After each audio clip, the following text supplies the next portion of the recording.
we can get the evening started real quickly here. I believe we have an email question to get us up and rolling pretty quickly. If we can put that up on the screen. My 15-year-old daughter and I were rear-ended. The total damage to my Explorer was $800. I completed 18 chiropractic treatments and my daughter 9 treatments. My medical bills totaled $4,700 but were reduced to $2,600. The adjuster offered $2,600 and refused to reimburse me for my lost wages of $350. She said she was being more than fair with the medical bills, and due to the minor damage to my car that I shouldn't have missed any work. She also threatened to reduce payment to $600 if I did not accept her offer within 72 hours. Can she actually do this? What can I do to reach a fair settlement? That's Joseph. Joseph, I'm going to tell you the short answer is yes, she can do that. Yeah. Can she get away with it? Probably not. Lance, what do you think about that? Well, it depends on how far you're willing to push it. Right. I mean, they can get away with anything if you agree to it, and that's there's really a lot to unpack in this question. You've got issues of, tying your property damage claim to your BI claim potentially. Right. You got issues on the time limit on the offer.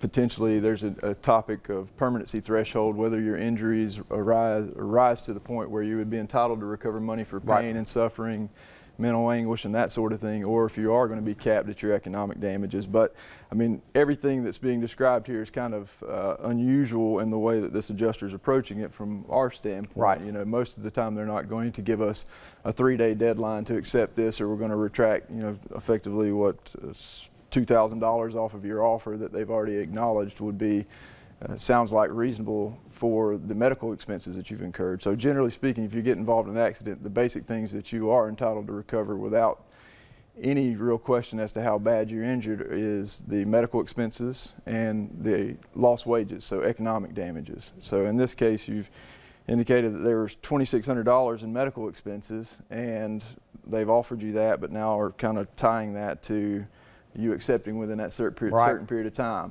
In Florida, we do have to show for non-economic damages, pain and suffering, mental anguish, loss of enjoyment of life, and that sort of thing. We do have to show that there's a permanent injury.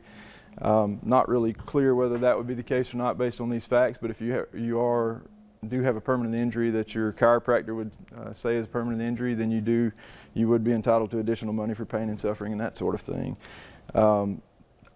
It doesn't really say whether your bodily injury claim, whether this is for the bodily injury and the property damage claim, but generally those would be considered as separate claims. So you would settle the property damage claim for whatever the damage to your vehicle was, and then the injury claim would be settled separately. So it seems like it's a Right, and those are totally offer. separate areas of coverage. You have your property damage coverage that can be resolved, and that's meant to be resolved promptly and efficiently, so that you got to have your transportation, you got to get around. But your bodily injury claim typically takes a lot longer for you to understand the gravity of it. So, I mean, for example, we know you had to do 18 visits. That took time. You can't be without a car during all that period of time. But the gist of this here is, and we see this a lot, Lance, is that these insurance adjusters try to make you make a decision quickly in order to try to encourage you not to seek professional help and guidance in order to get a good understanding. And what you're lacking is information in order to know what you need to do. That's why you need to hire someone like us to help you get that problem resolved.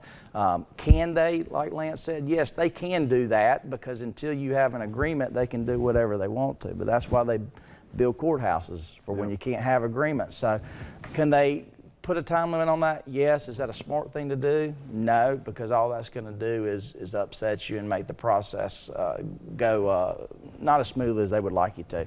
So make sure you reach out to us so we can help you evaluate all those areas of damages that Lance talked about, so that you can get a full and fair settlement, because that's not full and fair what they're offering right there.